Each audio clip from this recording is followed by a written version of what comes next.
الحمد لله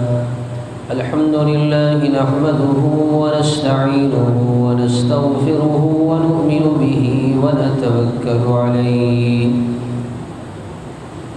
ونعوذ بالله من شرور أنفسنا ومن سيئات أعمالنا من يهده الله فلا مضل له ومن يضلله فلا هادي له ونشهد أن لا إله إلا الله وحده لا شريك له ونشهد أن سيدنا وسندنا ونبينا وحبيبنا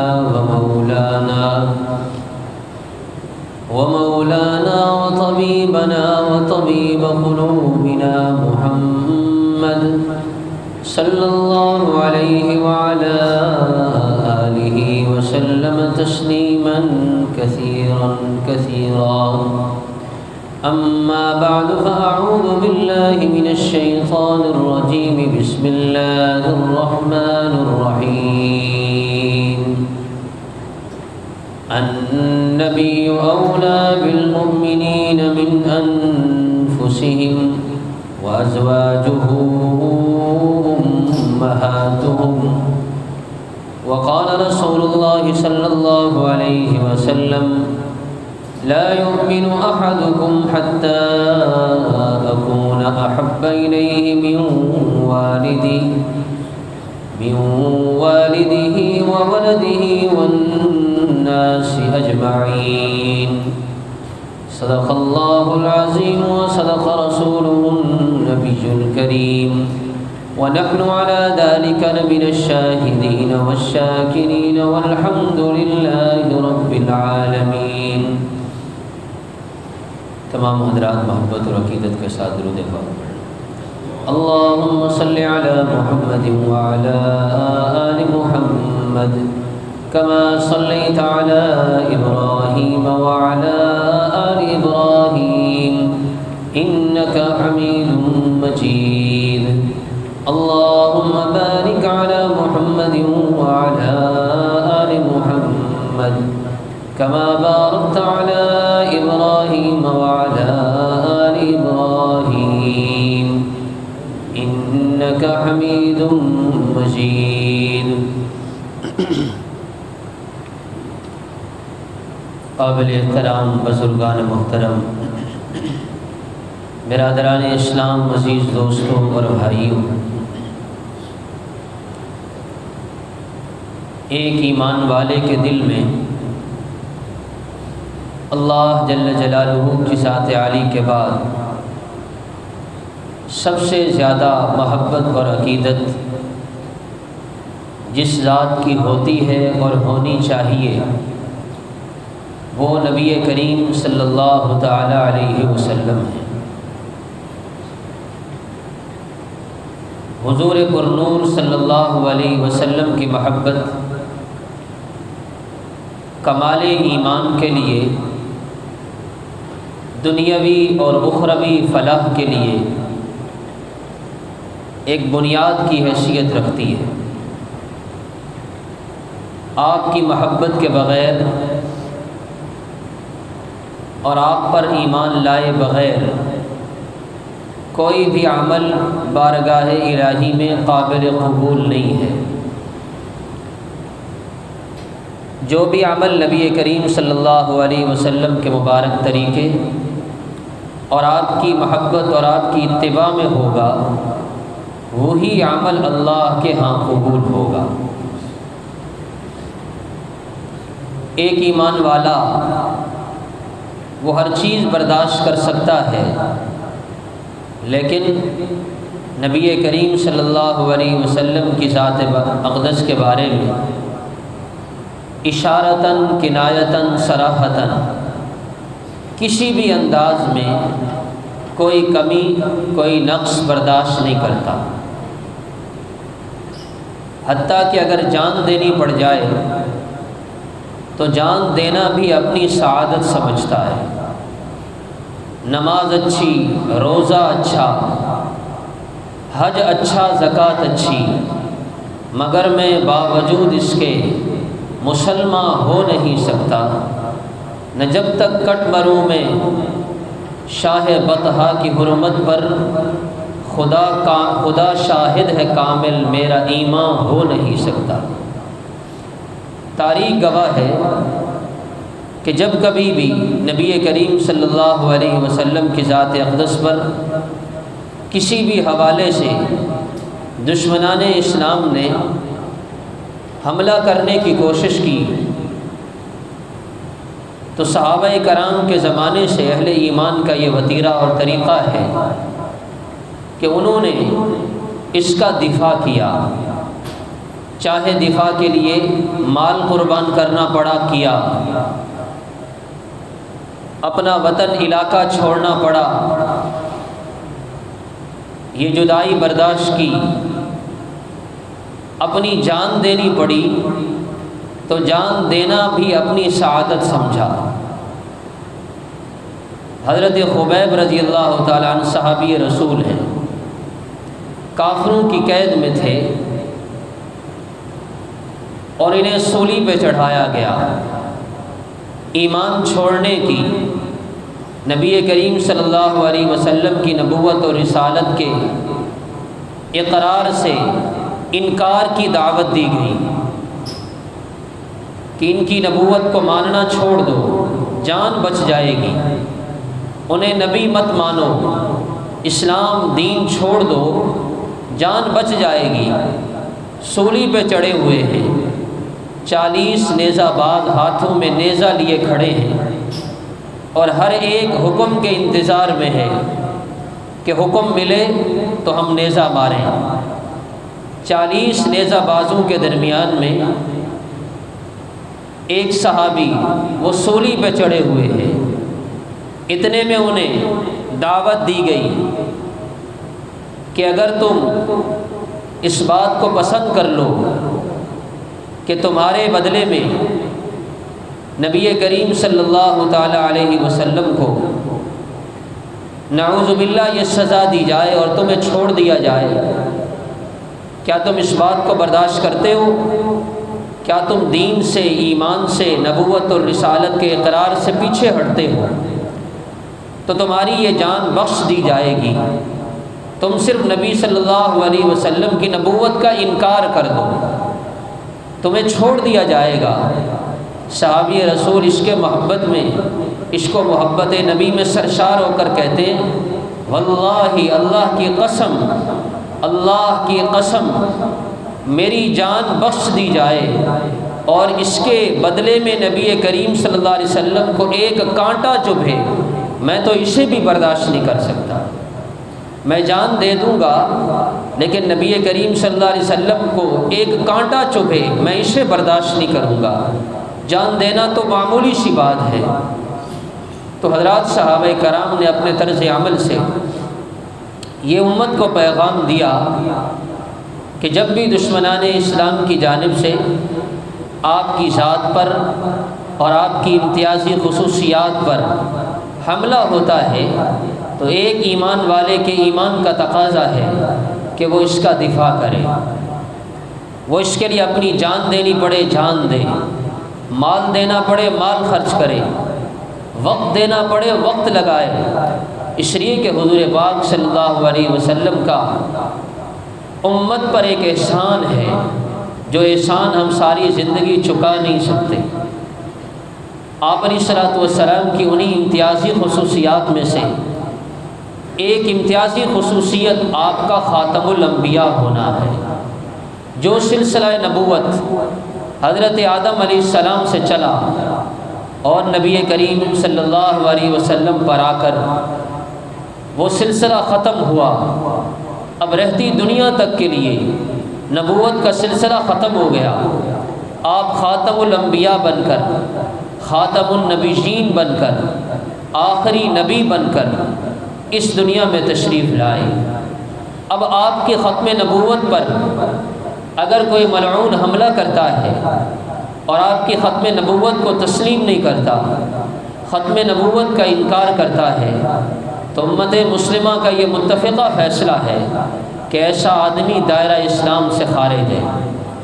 ایسا آدمی دائرہ اسلام سے خارج ہے، وہ ظاہراً اپنے آپ کو مسلمان کہے تب بھی مسلمان نہیں، ایسا آدمی زندیق ہے۔ اور قانون پاکستان کی نظر میں بھی یہ قادیانی لوگ جنہوں نے ختم نبوت کا انکار کیا، یہ دائرہ اسلام سے خارج ہے۔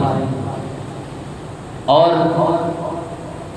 یہ قادیانی، ان کا شروع سے یہ طریقہ رہا ہے، وہ مختلف طریقوں سے اس ختم نبوت کے عقیدے کو اور خاص طور پر اس قانون کو، جس قانون کے تحت انہیں پاکستانی اسمبلی میں کافر قرار دیا گیا ہے، اس قانون کو ختم کرانے کے لیے مختلف ہیلے بہانوں سے کوششیں کرتے رہتے ہیں۔ لیکن ایک ایمان والے کے ایمان کا تقاضا ہے وہ اس فتنے سے آگاہ رہے اور اس فتنے کے سد باب کے لیے جس طرح کی قربانی دینی پڑے وہ قربانی دے، اس لیے کہ ہمارا آخری سہارا اور ہمارے ایمان کا محور اور مرکز وہ نبی کریم صلی اللہ علیہ وسلم کی محبت اور آپ کی ذات ہے۔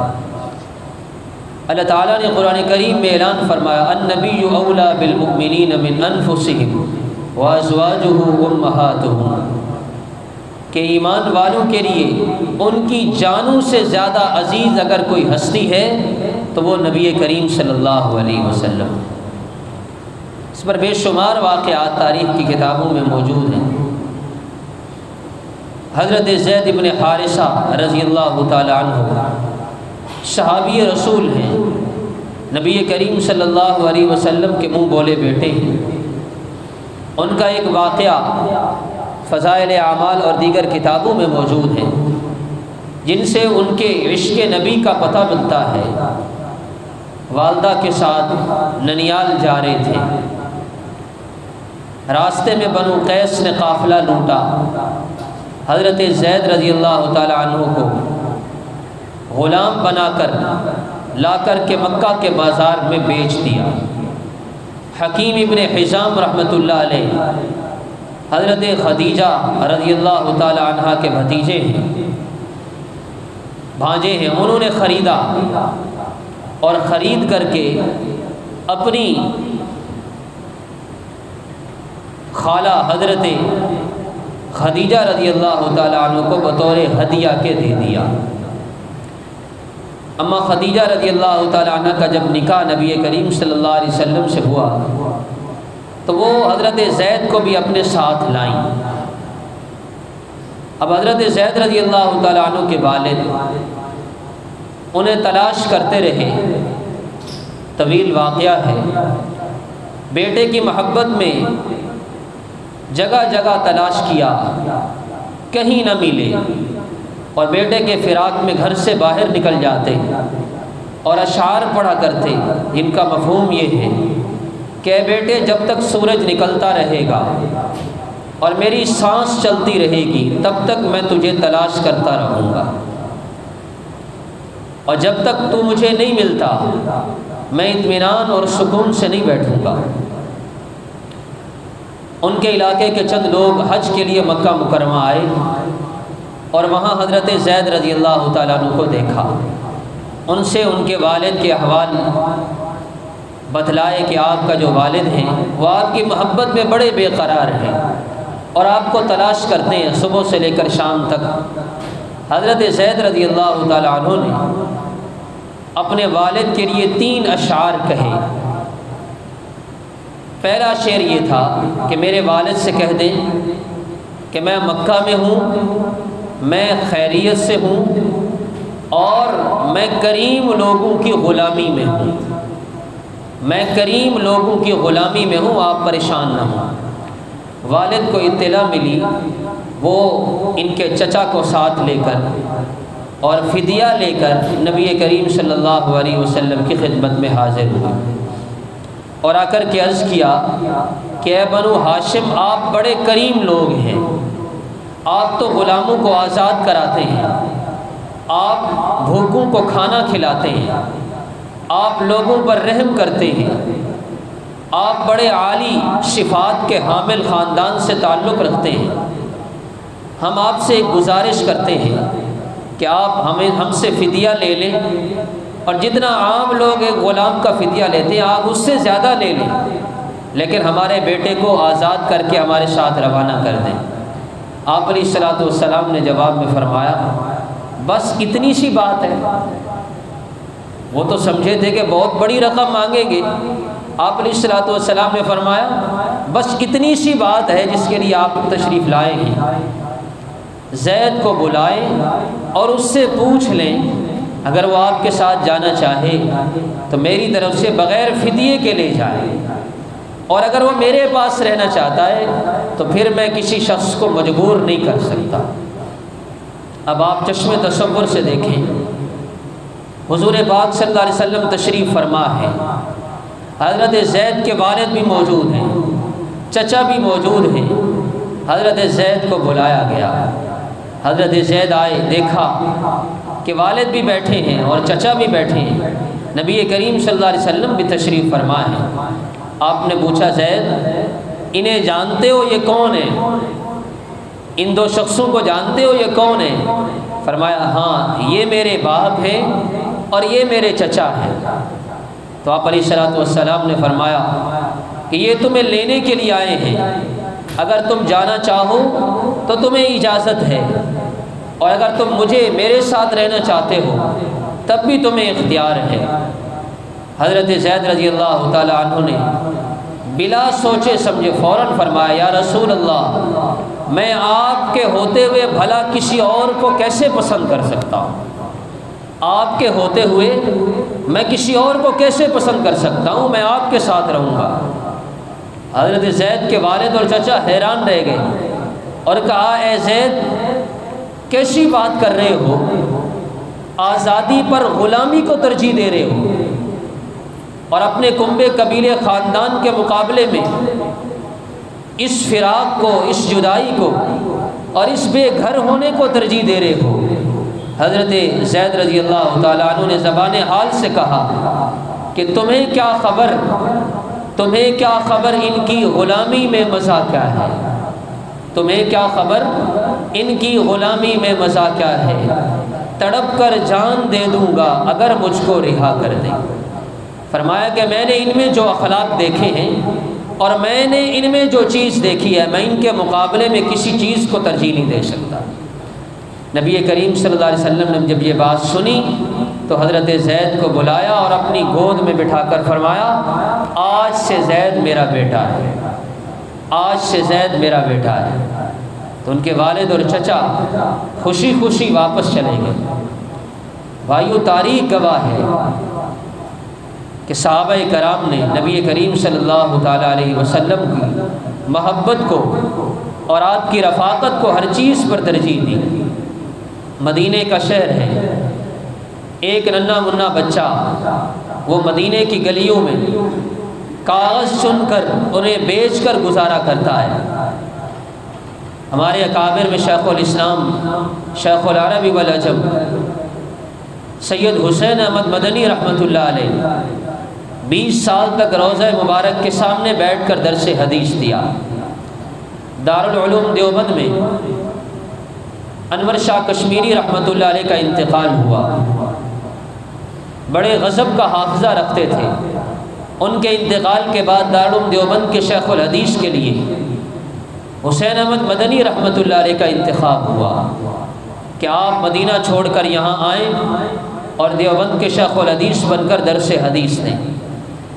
حضرت مدنی فرماتے وہ جو بچہ مدینہ کی گلیوں میں کاغذ سن کے چن کر انہیں بیچ کر گزارا کرتا تھا، ایک دن میں نے اسے یہ عمل کرتے دیکھا تو میرے دل میں رحم آیا۔ میں نے اس بچے سے کہا کہ آج کے بعد تم باہر کھانا نہیں کھاؤ گے بلکہ تم رسول اللہ کے شہر کے مہمان ہو، لہٰذا آج کے بعد تم نے میرے ساتھ کھانا کھانا ہے۔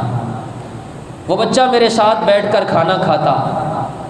تو جب مجھے حکم ہوا کہ مدینہ چھوڑ کر آئیں اور دیوبند میں آپ کی ضرورت ہے درس حدیث دینے کے لیے، آپ اس مسند پر فائز ہوں، تو جب میں نے مدینہ چھوڑنے کا ارادہ کیا تو میں نے اس بچے کو بلایا اور میں نے اس بچے سے کہا کہ بیٹا پہلے تم میرے پاس کھانا کھاتے تھے، میں یہیں رہتا تھا، درس حدیث دیتا تھا، اب مجھے مدینہ چھوڑ کر ہندوستان جانا ہے، وہاں درس حدیث کی ضرورت ہے، تو کیا تم میرے ساتھ چلو گے؟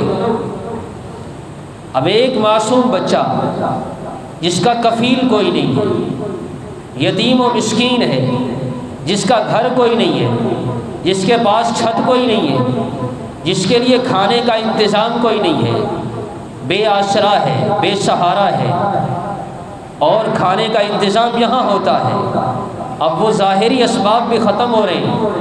حضرت نے فرمایا میرے ساتھ چلو۔ فرماتے ہیں اس بچے نے جو ایک سوال کیا، اس سے اس کے دل میں جو عشق نبی تھا اس کا پتہ چلتا ہے۔ تو میں نے کہا کہ وہاں چلیں گے، وہاں بھی اچھی اچھی چیزیں ملیں گی، جیسے بچوں کو بہلایا جاتا ہے۔ تو اس بچے نے کہتے ہیں ایک سوال مجھ سے کیا جس سوال کا میرے پاس جواب نہیں تھا۔ اس بچے کو اور تو کچھ نہیں پتا، اس بچے نے کہا کہ حضرت وہاں اور بھی ساری چیزیں ملیں گی، لیکن میرا سوال یہ ہے کیا یہ سبز گنبد والے بھی وہاں ملیں گے؟ سبز گنبد کی طرف اشارہ کر کے بچہ کہتا ہے اسے پتہ نہیں ہے کہ یہاں کیا ہے، بس اتنا پتہ ہے کہ میرے دل کی تار اس سبز گنبد سے جڑی ہے۔ کہتا ہے وہاں اور تو ساری چیزیں ملیں گی، یہ سبز گنبد والے بھی وہاں ملیں گے۔ حضرت نے فرمایا میری آنکھوں سے آنسو جاری ہو گئے۔ میں نے کہا بیٹے وہاں سب کچھ ملے گا، لیکن یہ سبز گنبد والے یہی ملیں گے، وہاں نہیں ملیں گے۔ تو اس نے کہا پھر مجھے یہاں سے جانے کی ضرورت نہیں، میں بھوکا گزارا کر لوں گا، لیکن اس سبز گنبد سے جو میرے دل کی تار جڑی ہے میں ان سبز گنبد والوں کو نہیں چھوڑ سکتا۔ تو ایک بچہ، ایک عام بچہ، صحابہ کرام کا دور نہیں ہے، زیادہ دور نہیں، 100 سال قبل کی بات ہے، ایک بچے کے دل میں یہ عشق نبی ہے۔ اس لیے دشمنان اسلام کا یہ طریقہ ہے، یہ ان کی سازش ہے کہ ایمان والوں کے دلوں سے نبی کریم صلی اللہ علیہ وسلم کی محبت کو نکالا جائے، اور اس سے وہ شروع سے ہی اس بات کی کوشش کر رہے ہیں۔ تو شری اختر شیرانی ایک مشہور شاعر گزرے ہیں، لاہور کے ایک عرب ہوٹل میں چند بے دین نوجوان ان کی مجلس میں موجود تھے، شعراء کی مجلس تھی اور شراب و کباب کی محفل جاری تھی۔ تو ان بے دین نوجوانوں نے جب دیکھا کہ یہ شراب کی 2 بوتلیں پی چکے ہیں، ہوش و حواس کھو چکے ہیں، آنکھیں سرخ ہو رہی ہیں، آواز بھی ٹوٹ ٹوٹ کر نکل رہی ہے اور زبان قابو میں نہیں ہے، اور بہت سے شعراء کا تذکرہ ہو رہا ہے، تو یہ ان کی تردید کرتے چلے جا رہے ہیں۔ اتنے میں ایک بے دین نوجوان بولا اور کہا کہ اختر صاحب یہ بتائیں کہ فلاں شاعر کے بارے میں آپ کا کیا خیال ہے؟ انہوں نے فرمایا کہ وہ شاعر وہ تو میرے شاگردوں میں سے ہے۔ اس نے جب دیکھا کہ انا کا دور چل رہا ہے، یہ کسی دوسرے کو اپنے بارے میں برداشت ہی نہیں کر رہے، تو کہنے لگا فلاں پیغمبر کے بارے میں آپ کا کیا خیال ہے؟ اس کا مطلب یہ تھا کہ یہ مومن ہے اور شراب پی چکا ہے، زبان سے ایسی بات نکالے گا ایمان سے ہاتھ دھو بیٹھے گا۔ تو کہنے لگے اپنی بکواس بند کرو، کوئی اور بات کرو، شعر و شاعری کی بات کرو۔ پھر دور چلا، اتنے میں ایک بے دین نوجوان نے پوچھا کہ رسول اللہ صلی اللہ علیہ وسلم کے بارے میں آپ کا کیا خیال ہے؟ تو لکھتے ہیں کہ اتنی بات سننا تھی، ایسے لگا جیسے بجلی ان کے جسم میں کڑکی ہو۔ فوراً سے سامنے شیشے کا گلاس اٹھایا اور نوجوان کے سر پہ دے مارا اور کہا اے گستاخ بے ادب، ایک سیاہ روح سے پوچھتا ہے کہ نبی صلی اللہ علیہ وسلم کے بارے میں آپ کا کیا خیال ہے؟ ایک فاسق آدمی کی زبان سے کیا کہلوانا چاہتا ہے؟ با خدا دیوانہ باشو با محمد ہوشیار، کہ ہم مسلمان جس حالت میں بھی ہوں ہم اپنے رب کو نہیں بھولتے اور اپنے نبی کو بھی نہیں بھولتے۔